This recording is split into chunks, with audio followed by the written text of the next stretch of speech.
マイの日本語ポッドキャスト。こんにちは。マイの日本語ポッドキャストへようこそ。マイです。皆さんお元気でお過ごしでしょうか？私は元気です。はい、皆さん、東京ディズニーシーって知っていますか？東京ディズニーシーは東京ディズニーリゾートの中にある海をテーマにしたディズニーのテーマパークです。東京ディズニーランドは知ってるけど、東京ディズニーシーは知らないっていう方もね、いらっしゃるかなって思います。ディズニーシーは名前の通り海とか港、あとは冒険とかのそういった雰囲気があるテーマパークで、日本でもとっても人気があります。で、その東京ディズニーシーが今年で、25周年を迎えるそうなんですね。で、最近ちょっとワクワクするニュースを見つけたんですけど、その東京ディズニーシーの25周年を記念して特別デザインの新幹線が走っているそうです。しかも今回は2種類あって、まず一つが東京から東北方面、北海道の新函館北斗までの区間で運行されるマジカルジュビリー新幹線。もう一つが、東京から新大阪までの区間で運行されるスパークリングドリーム新幹線です。どちらも東京ディズニーシー25周年をテーマにしたデザインで、ミッキーとかミニーちゃん、あとは他のディズニーキャラクターたちが描かれているそうです。で、こういう特別デザインって乗る人だけじゃなくって、見る人もちょっとハッピーな気持ちになりますよね。ディズニーファンの方はもちろん、たまたま駅でこの新幹線を見かけた人も、あ、ミッキーだって、ちょっとテンションが上がるんじゃないかなって思います。で、実は私、来週から少しの間、東京に帰るんですね。なので、その時に、この新幹線見たいなーって、見に行きたいなーって、ちょっと思っちゃいましたね。はい。それでは今日のポッドキャスト始めていきましょうかね。今日のテーマは私の思い出の家庭料理です。最近ふと思ったんですけど、子供の頃によく食べていた料理って、大人になってから、懐かしいな、久しぶりに食べたいなって、なる時ってありませんか？例えば、家族みんなで食べた夜ご飯とか、お弁当の中に入ってた自分の好きなおかずとかね。あとは、体調を崩した時、熱を出した時にお母さんが作ってくれたご飯。うん。もうそういった、家で何度も食べた、本当にごく普通のご飯。普通のご飯なんだけど、なぜか記憶に残ってる味ってありますよね。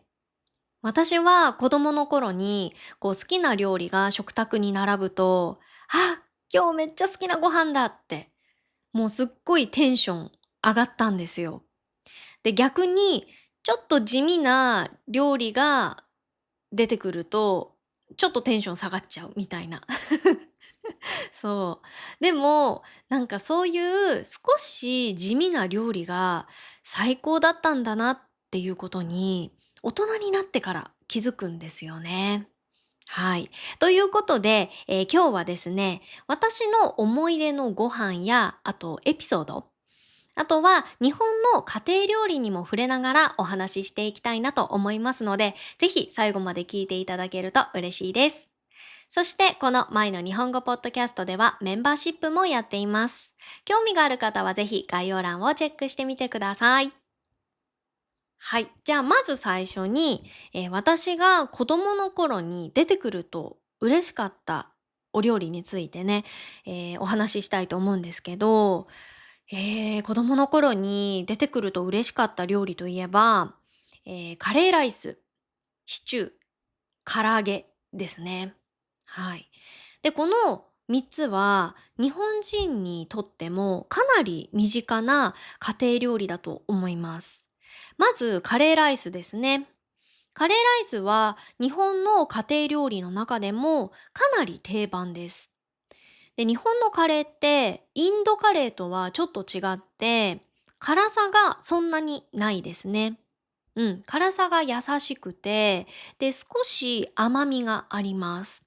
で、具材はじゃがいも、人参、玉ねぎ、お肉とかが入っていますね。で、多分これカレーあるあるだと思うんですけど、家でカレーを作る時って大量に作る家庭が多いんですね。もう本当にカレーって一度にたくさんの量を作ることができるので、夜ご飯、その日の夜ご飯に食べて、で、次の日もまた食べて、で、またその次の日も食べてっていう家庭が多いんですね。で、日本では、2日目のカレーが美味しいって言われているんですよ。で、作ったその日ももちろん美味しいんですけど、1日置いた方が、味が馴染んで、もっと美味しく感じるんですよね。うん。なので、私も2日目のカレーが一番好きです。はい。で、日本ではカレーを作るときに、カレールーを使う人が多いんですけど、そのカレールーの種類もすごく豊富なんですよ。で、カレールーっていうのは、カレーの味がついた、固形の調味料なんですけど、チョコレートみたいにブロックになっています。で、野菜とかお肉を煮込んだ後に、このカレールーを入れると、簡単にカレーができます。そのカレールーの中でも、バーモントカレーっていうのがすごく人気なんですけど、うちもずっとバーモントカレーを使っていました。で、辛さは辛口、中辛、甘口の3種類があるんですけど、うちはいつも中辛だけを使っていましたね。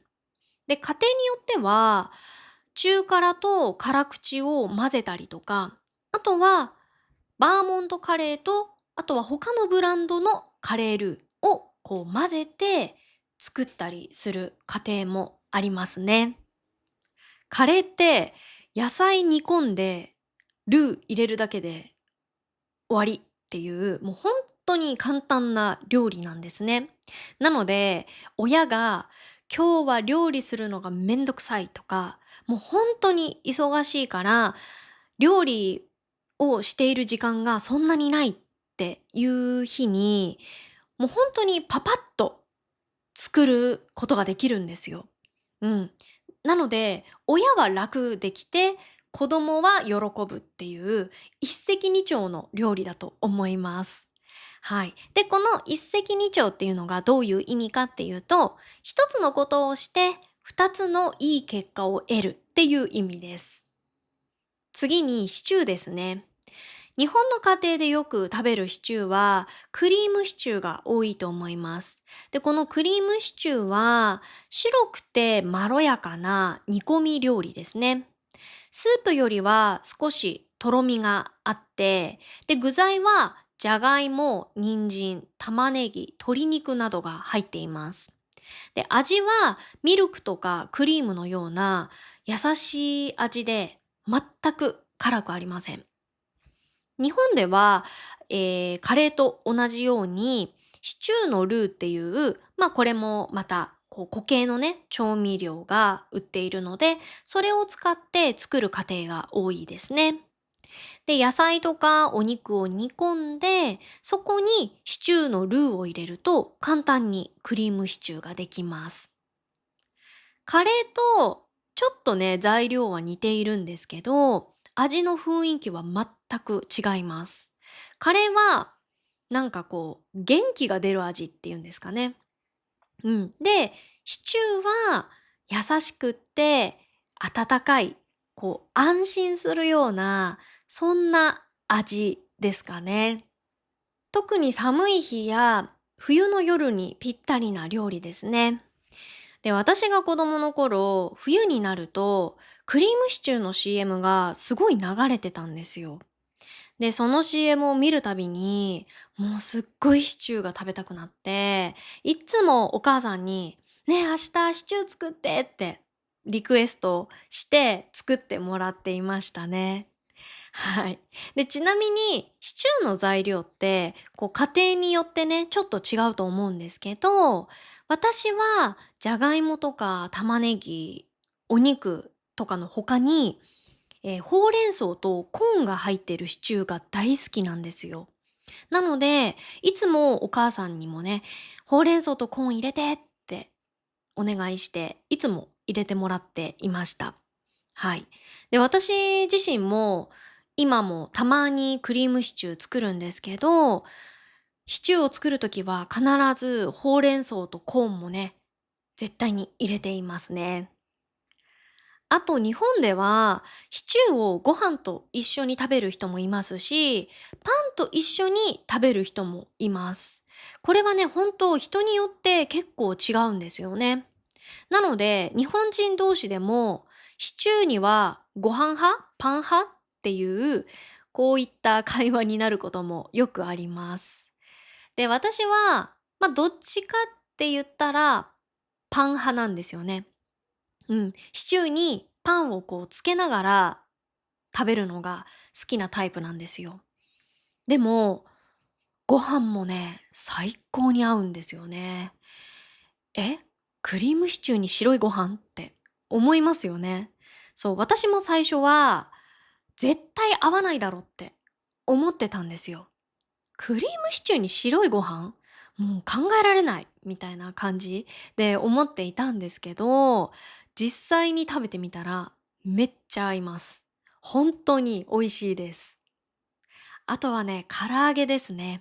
唐揚げは鶏もも肉に醤油とかニンニク、あとはお酒とかで味をつけて、で、その後片栗粉で片栗粉をまぶして油で揚げたお料理ですね。で、外はカリッとしていて、もう中がすっごいジューシーなんですよ。うん、で、本当にこの料理は子供から大人まですごく人気がある料理ですね。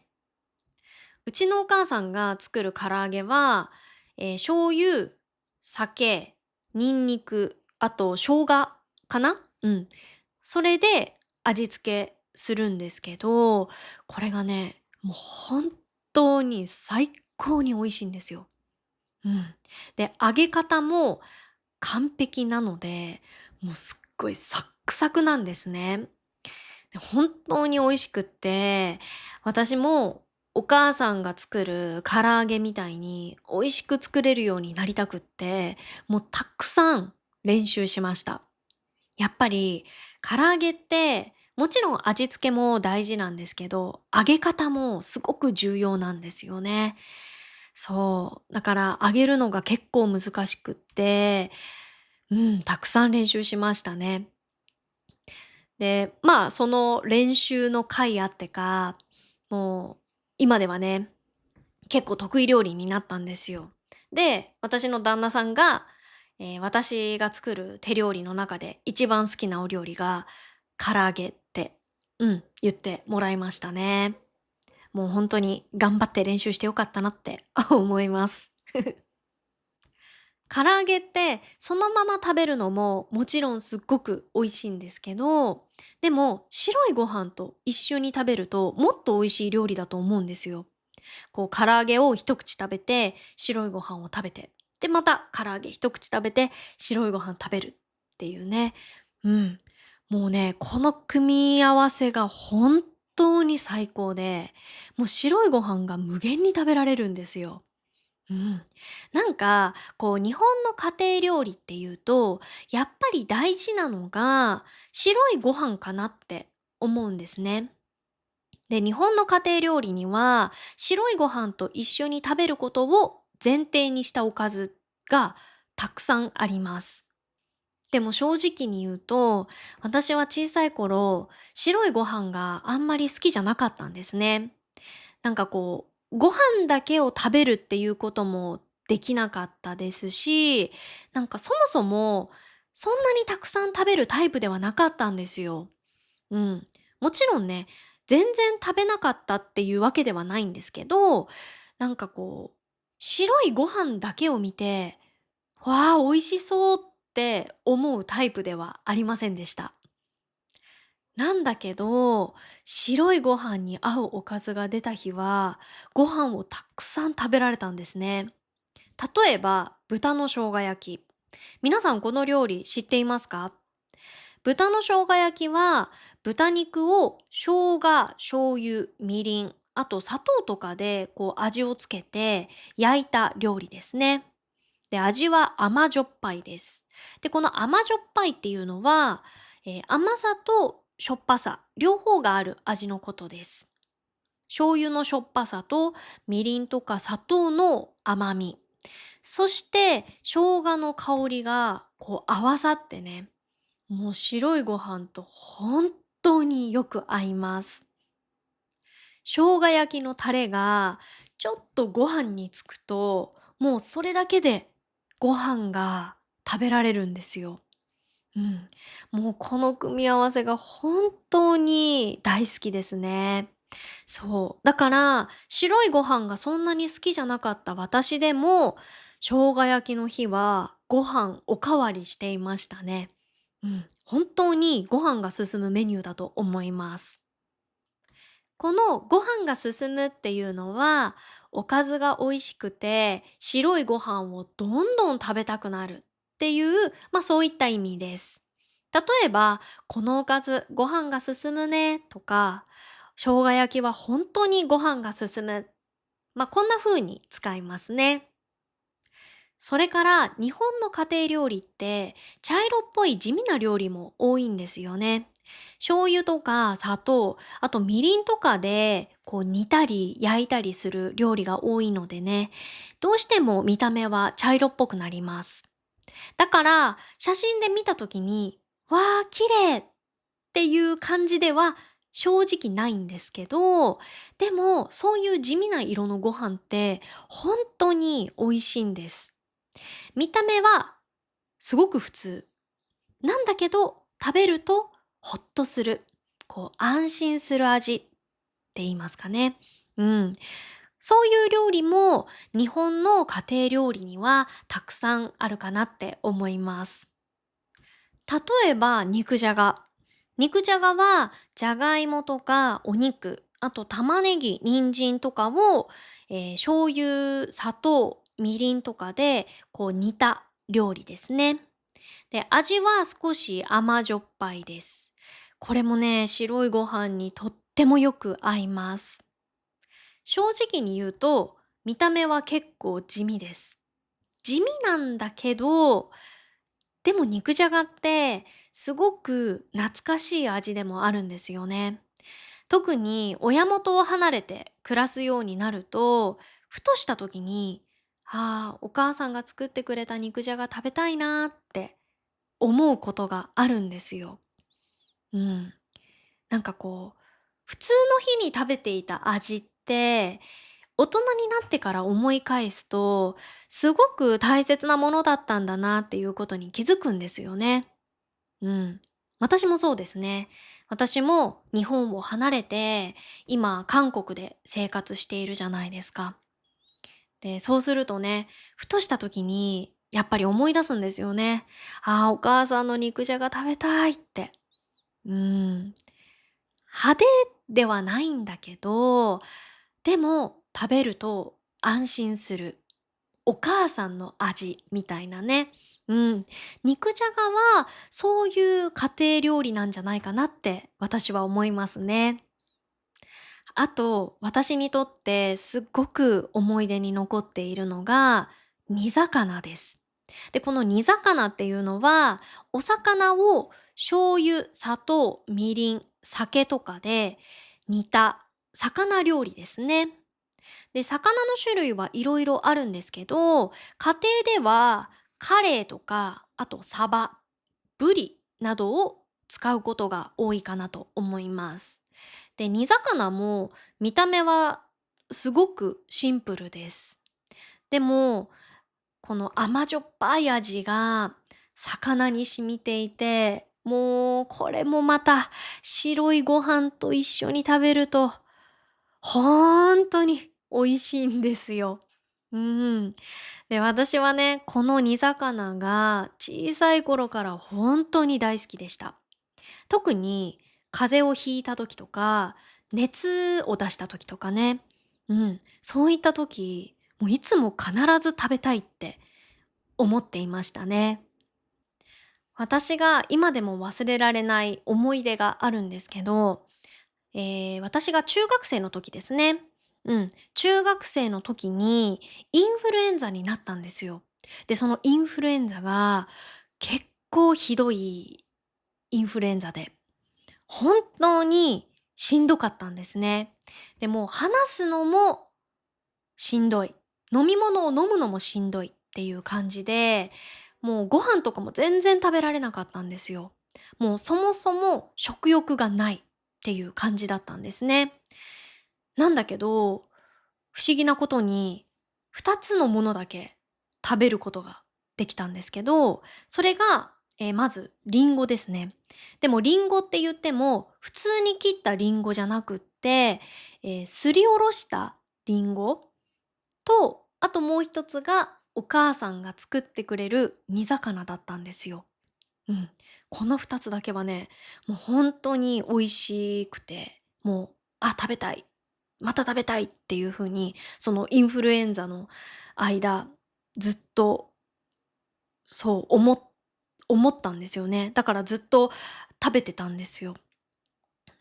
それで、お母さんに「煮魚食べたい。お願い作って」ってお願いして。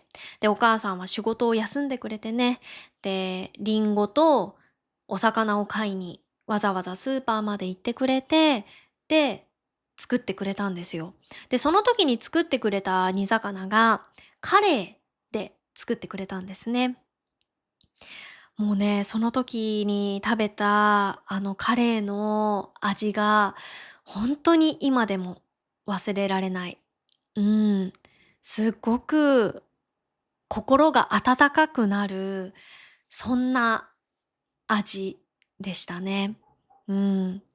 で、こう私はもう小さい頃から、お母さんからたっぷり愛情をもらってね、愛情を注いでもらって育ったんですけど、でも、こう体調を崩した時、熱出した時とか、インフルエンザになった時は、特に愛情を感じていたんですよ。うん。なぜかっていうと、私が体調を崩すたびに、もう必ずお母さんは仕事を休んでくれて、で、もう一日中つきっきりで看病してくれたんですね。で、体調が悪い時って、こうやっぱり辛いから、心も少し弱くなるじゃないですか。うん。